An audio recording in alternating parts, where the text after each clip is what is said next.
Hola, Dios te bendiga.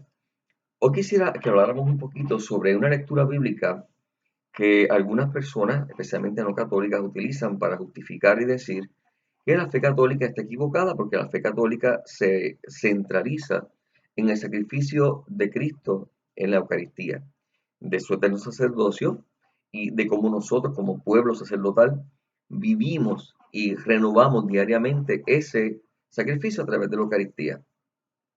La carta o la lectura que quisiéramos leer, porque es la que pareciera contradecir nuestra fe, está en Hebreos 10, desde el versículo 10 hasta el 18. Voy a acortar un poquito para brevedad, pero dice básicamente, en virtud de esa voluntad quedamos santificados mediante el sacrificio de una vez para siempre del cuerpo de Jesucristo.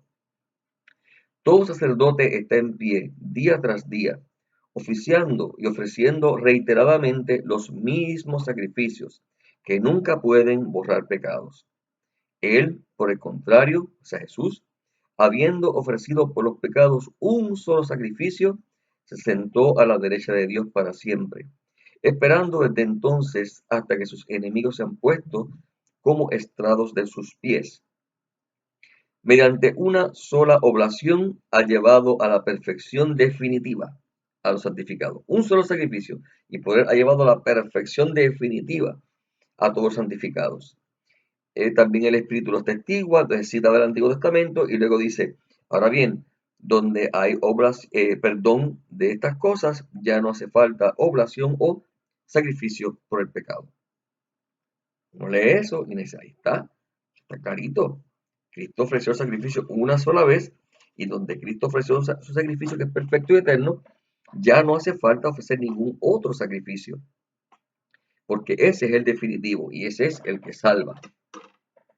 Y la respuesta es, pues claro, estamos de acuerdo, pero no de la manera en que ellos lo están diciendo. Primero que todo, hemos dicho en otras ocasiones que no podemos tomar un texto bíblico y sacarlo de su contexto. Toda la carta a los hebreos es la carta, yo diría, más litúrgica que tiene todo el Nuevo Testamento. Es la carta donde más se resalta la figura, aparte del Apocalipsis, de Cristo como el sumo sacerdote, como el Cordero de Dios, como el que se ofrece. Así que si toda la carta está dirigida precisamente a probar que Cristo es el sumo sacerdote de la nueva alianza, no tendría sentido entonces pensar que un sacerdocio que ya pasó es todo lo que se está tratando de explicar en esta palabra. ¿Por qué no? Bueno, si miramos esta misma lectura, la misma lectura, sin irnos a ningún otro lugar, tendríamos que ver bien claramente cómo, mediante la oblación o sacrificio del cuerpo de Jesucristo. Por lo tanto, el ofrecimiento del cuerpo de Jesucristo, de su pasión, de su dolor, de su obediencia, fue el sacrificio agradable ante Dios Padre para nuestra salvación. Estamos de acuerdo. ¿Ok? Luego, en el versículo 11, donde dice, todo sacerdote está de pie día tras día, oficiando y ofreciendo reiteradamente los mismos sacrificios que nunca pueden borrar los pecados.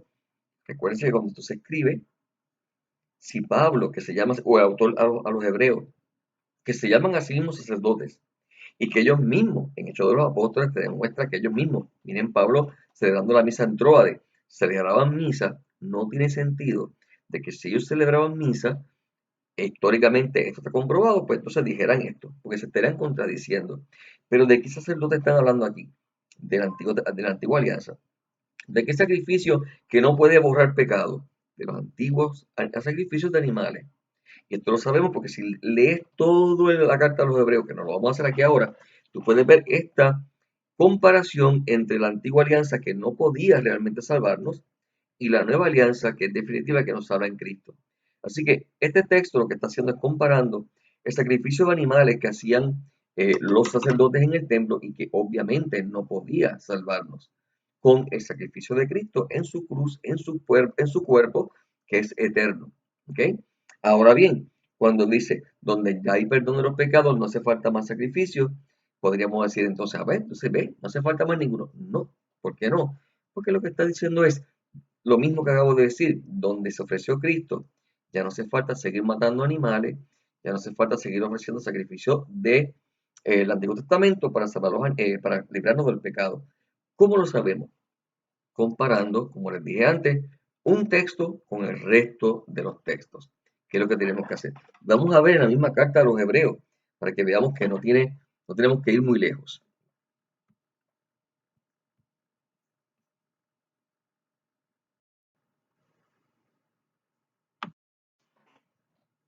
Hice una pequeña pausa, me quedé un poquito ahí mal, me quedé como que mirando. Lo que pasa es que quiero no tener que estar haciéndolos esperar en lo que yo busco.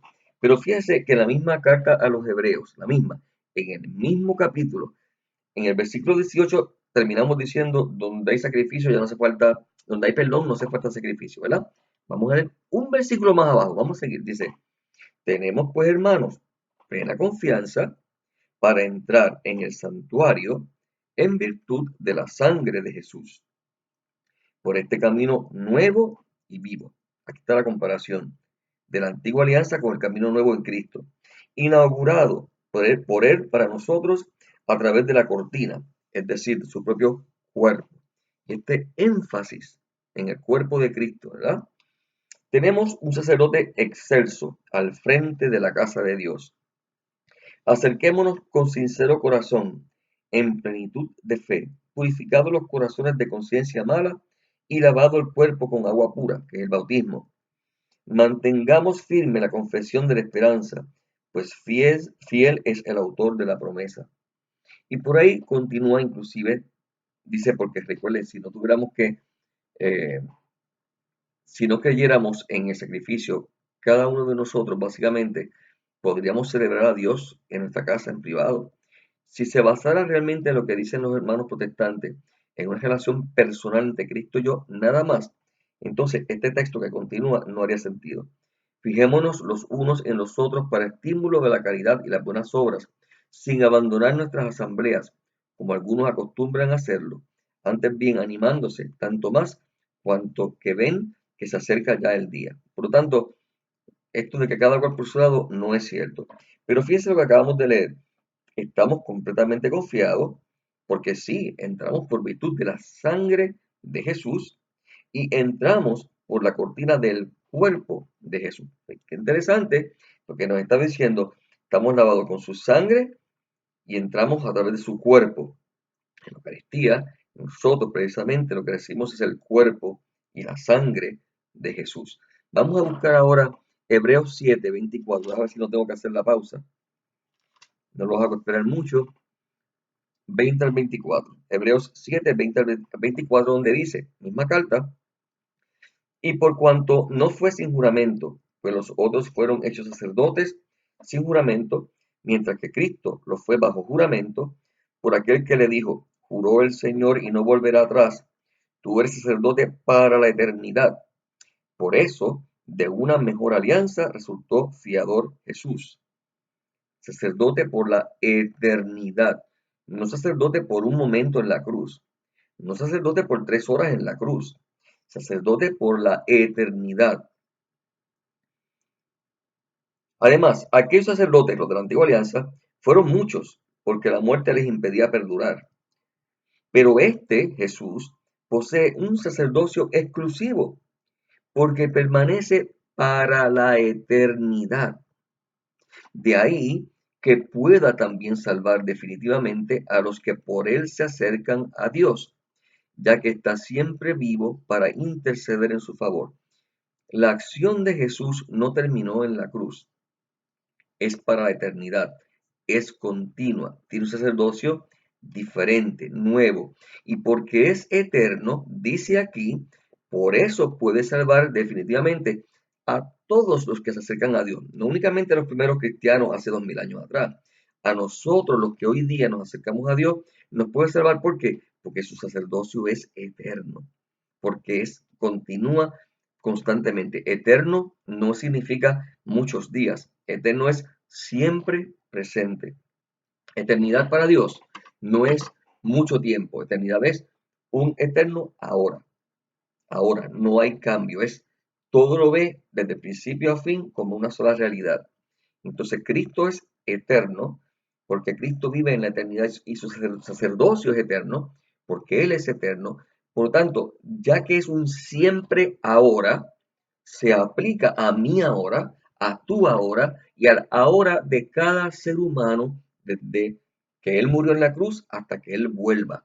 Porque cada uno de nosotros en su ahora estamos participando. Por eso es que hay una frase, no recuerdo ahora si fue de Chesterton o de quién, que decía que el presente es donde la eternidad y el tiempo se encuentran, porque la eternidad es presente.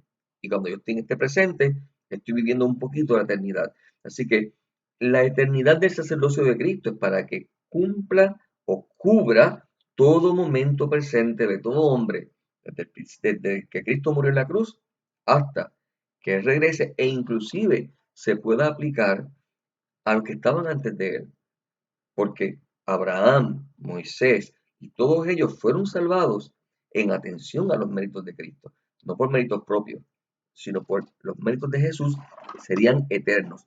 Y como son eternos, no hay tiempo para atrás ni para adelante, es siempre ahora. ¿Ok?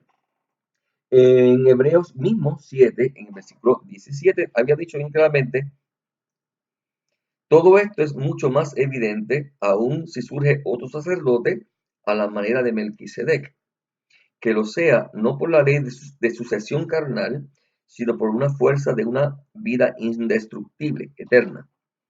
De hecho, está atestiguado sobre Jesús, tú eres sacerdote para la eternidad a la manera de Melquisedec.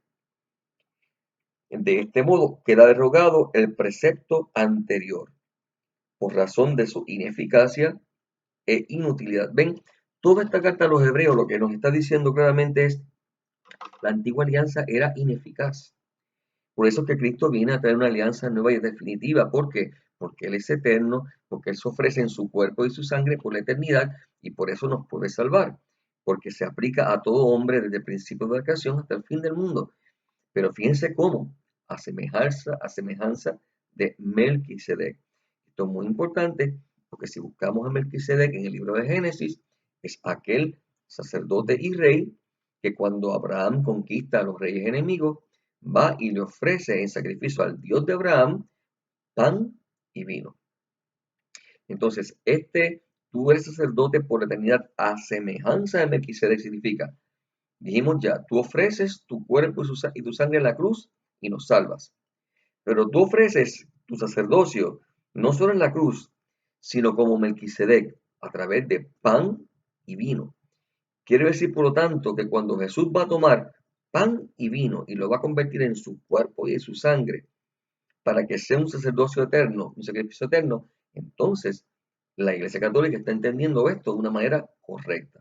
Ahora, hay muchas otras lecturas, y esto es bien importante, porque como quiera queda la pregunta, ok, entonces, ¿por qué continuar? Si ya Cristo murió por mí.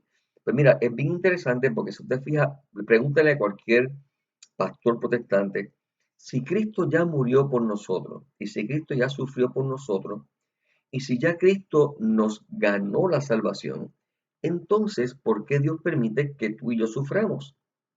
Entonces, ¿qué valor o qué lugar en el plan de la salvación tiene tu dolor y el mío? Porque no se supone que si ya Cristo pagó por todo, yo no tenga nada que pagar. No se supone que si ya hizo todo, pues ya yo no tenga que hacer nada que darle gracias a Dios y gozarme en Cristo. Porque Jesús dice que tienen que tomar su cruz y seguirlo. ¿Por qué? No fue la cruz de Cristo el motivo por el cual ya yo no tengo que cargar la cruz. Obviamente y evidentemente por las palabras de Jesús, no. Jesús lo dice, el que quiera ser mi discípulo, tome su cruz y sígame. Entonces, ¿por qué ellos no pueden entender ni tienen una respuesta? ¿Por qué tú le puedes preguntar a cualquier pastor, explícame entonces por qué Dios permite el sufrimiento? Explícame cuál es el plan, en el plan de Dios, cuál es el lugar del sufrimiento de cada uno de nosotros y te van a decir, no sé. Y no lo digo por decirlo, lo pueden preguntar a cualquiera para que te explique, explícame. Y te van a decir, no sé. Por eso es que en muchas iglesias lo que se predica es un evangelio entonces equivocadamente de prosperidad, donde todo tiene que ser, somos príncipes, somos reyes, todo es bienestar económico, porque no pueden entender de otra manera. Dicen, es que no tiene sentido si ya Cristo pagó por todo, ¿por qué seguir sufriendo? Pero aquí está la explicación y la justificación de por qué nuestra fe católica está en lo correcto. Hechos 22, vamos a ver si logramos buscarlo rapidito. Aquí está. Que poner musiquita de fondo lo que yo hago esto. Hechos 22, que la Biblia se pega en la página. Ok. Versículos 6 al 8. Aquí habla bien sencillo de. Hay tres lugares en Hechos de los Apóstoles, Hechos 9, Hechos 22 y Hechos 28, donde Pablo habla una vez más de su conversión. Y escogí este porque está bastante completo. Dice, pero yendo de camino, estando ya cerca de Damasco hacia el mediodía, este es Pablo hablando, me envolvió de repente una gran luz venida del cielo. ¿Dónde estoy? Estoy en Hechos 22, del 6 al 8. Caí al suelo y oí una voz que me decía, Pablo, Pablo, o Saúl, Saúl, que era el nombre del hebreo, ¿por qué me persigues? Yo respondí, ¿quién eres, Señor? Y él me respondió, yo soy Jesús, Nazareno, a quien tú persigues. Todos sabemos que cuando Pablo comienza a perseguir cristianos, ya Cristo había muerto, resucitado y ascendido al cielo. Ya Jesús no estaba físicamente en su manera, ¿verdad?, humana entre nosotros. Entonces, ¿por qué él le dice a Pablo, por qué tú me persigues? Este misterio Pablo lo va a profundizar y lo va a interpretar mejor que ningún otro de los apóstoles. Lo que le hago a la iglesia, se lo hago a Jesús, porque la iglesia es el cuerpo místico de Jesús. No es algo bonito, no es algo simbólico, es algo real y místico. Es algo verdadero, pero espiritual. La iglesia, tú y yo como iglesia, somos el cuerpo de Cristo. Y no es un título, es una realidad ontológica. Cuando nos unimos a Él por el bautismo, nos unimos a Él de verdad. Por eso cuando Él dice, yo soy la vid, usted ve los sarmientos, sin mí no tienen vida, cógete cualquier planta, corta una rama y pónsela al lado a ver si se mantiene viva. No, tiene que estar pegada, tiene que estar alimentándose de la savia para poder permanecer viva. Pues eso mismo, Cristo cuando lo está diciendo, es bien gracioso porque nosotros muchas veces decimos, no, porque cuando Jesús lo dijo, eso es así. Pero cuando no nos conviene, no, pero es lo que quiso decir fue otra cosa. No, fíjate, cuando Jesús dice, dice. Y cuando Él quiere decir algo, lo dice. No está hablando simbólicamente, está hablando en serio.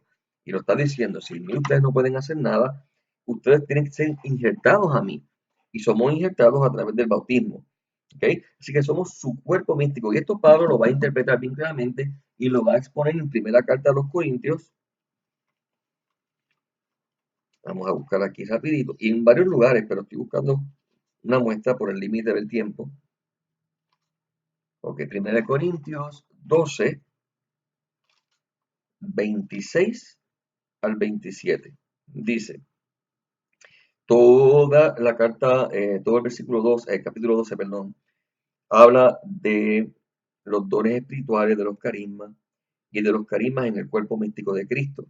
Y del versículo 12 en adelante habla del cuerpo de Cristo. Yo voy a ir específicamente por brevedad a los versículos 26 y 27. Dice, para que no hubiera división alguna en el cuerpo, sino que todos los miembros se preocuparan lo mismo los unos de los otros. Si sufre un miembro, todos los demás sufren con él. Si un miembro es honrado, todos los demás toman parte en su gozo. Ahora bien, ustedes son el cuerpo de Cristo y sus miembros, cada uno a su modo. Ustedes son el cuerpo de Cristo y sus miembros, cada uno a su modo. Cuando dice a su modo se refiere en un lugar distinto en cuanto a que sigue diciendo, dice, ustedes son apóstoles, otros son profetas, otros son maestros, otros son, etcétera, etcétera. A eso se refiere. ¿Okay? Que somos distintos en cuanto a la misión que se nos ha encomendado. Pablo, por lo tanto, va a entender a cabalidad la idea de que somos el cuerpo místico de Cristo.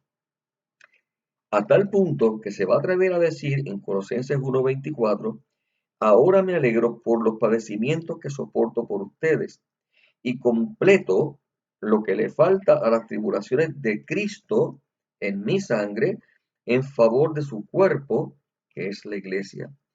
los padecimientos que le faltan a Cristo. Pero vean acá, ¿cómo que padecimientos que le faltan a Cristo? En favor de su cuerpo, que es la iglesia, si ya Cristo murió en la cruz y ya Cristo no vuelve a morir. Pero acaba de decir que el cuerpo de Cristo es la iglesia y la iglesia sí sufre. Si Cristo es el sumo sacerdote y Él está a la derecha del Padre intercediendo por nosotros, Él es sacerdote por la eternidad. En otras palabras, en cada momento histórico, Él es ahí el sumo sacerdote. Y su cuerpo es la iglesia, y la cabeza y el cuerpo tienen que estar unidos. Por lo tanto, Cristo sigue sufriendo a través de nosotros. Pablo completa los sufrimientos de Cristo. ¿De qué Cristo? Del cuerpo de Cristo, que es que la iglesia. Por lo tanto, Pablo entiende y comprende. El cuerpo místico de Cristo, que es la iglesia, sigue sufriendo. Y así como Cristo sufrió, murió y resucitó, así la iglesia va a morir, resucitar con Él y va a sufrir con Él. Y así la iglesia, que es su cuerpo, como Él le dice, lo que le hagas a la iglesia me lo haces a mí, lo persigues a ellos, me persigues a mí.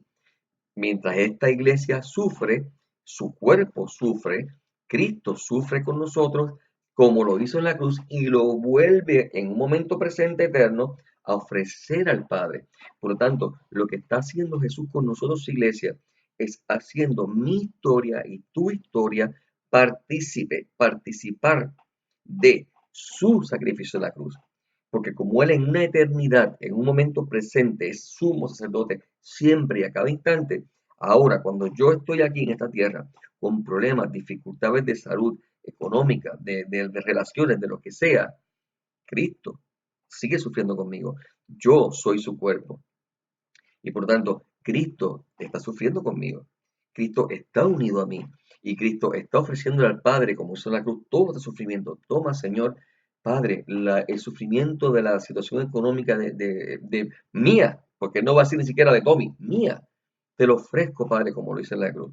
Mira el problema de salud de fulano, que es mía, mi sufrimiento en la enfermedad. Te lo sigo ofreciendo, Padre. Conviértelo todo en salvación. Tómalo todo porque Cristo tiene que ser cabeza de todo, dice la palabra. Cristo tiene que ser todo en todos. Así que este todo en todos explica por qué la iglesia continuamente ofrece la Eucaristía. Porque Jesús, sumo sacerdote, a semejanza de Melquisedec, sigue junto a nosotros, sufriendo, muriendo, resucitando en un eterno presente, porque ese eterno presente es su sacerdocio perfecto delante del Padre. En otras palabras, el que no tiene que ya que sufrir, sufre por elección, de la misma manera en que el padre o la madre que está perfectamente sana, pero tiene a su hijo tirado en una cama en un hospital, está más enfermo que el niño porque lo asume en toda su alma, lo asume en todo su corazón, ese sufrimiento. De esa misma manera, Jesús viene a santificar nuestro sufrimiento. Entonces, ¿qué valor tiene nuestro sufrimiento, sacrificio? Grandísimo. Es nuestra participación en la cruz que Jesús dijo, el que quiera ser mi discípulo, que tome su cruz y me siga. Esa es mi cruz, mi sacrificio y sufrimiento diario, que ahora entiendo yo que no es capricho, que no es abandono de Dios, que es todo lo contrario. Es Dios que sabe que yo tengo que pasar por esas experiencias porque son cosas normales en la vida desde que Adán y Eva pecaron, que dice, yo no me voy a quedar quieto, yo voy a coger todo eso, lo voy a perfeccionar, lo voy a santificar y voy a hacer de esa manera que mis hijos participen de mi gloria y participen de mi divinidad, como dice Pedro en su carta.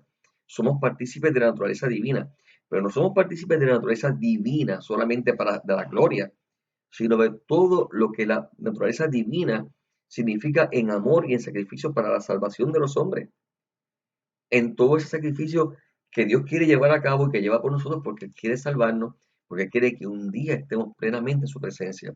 Es la participación que Él nos permite para que así también nosotros podamos ganar de una manera libre, a través de una participación, lo que no podríamos ganar por nosotros mismos.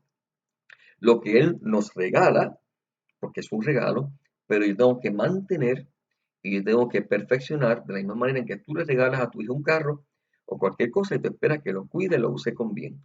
Entonces, la Iglesia Católica ofrece un sacrificio continuo porque es un volver a presentar el único el único sacrificio de Cristo en la cruz, que es eternamente presente ahora, aquí, donde yo, su cuerpo místico, lo sigo ofreciendo. Dios te bendiga.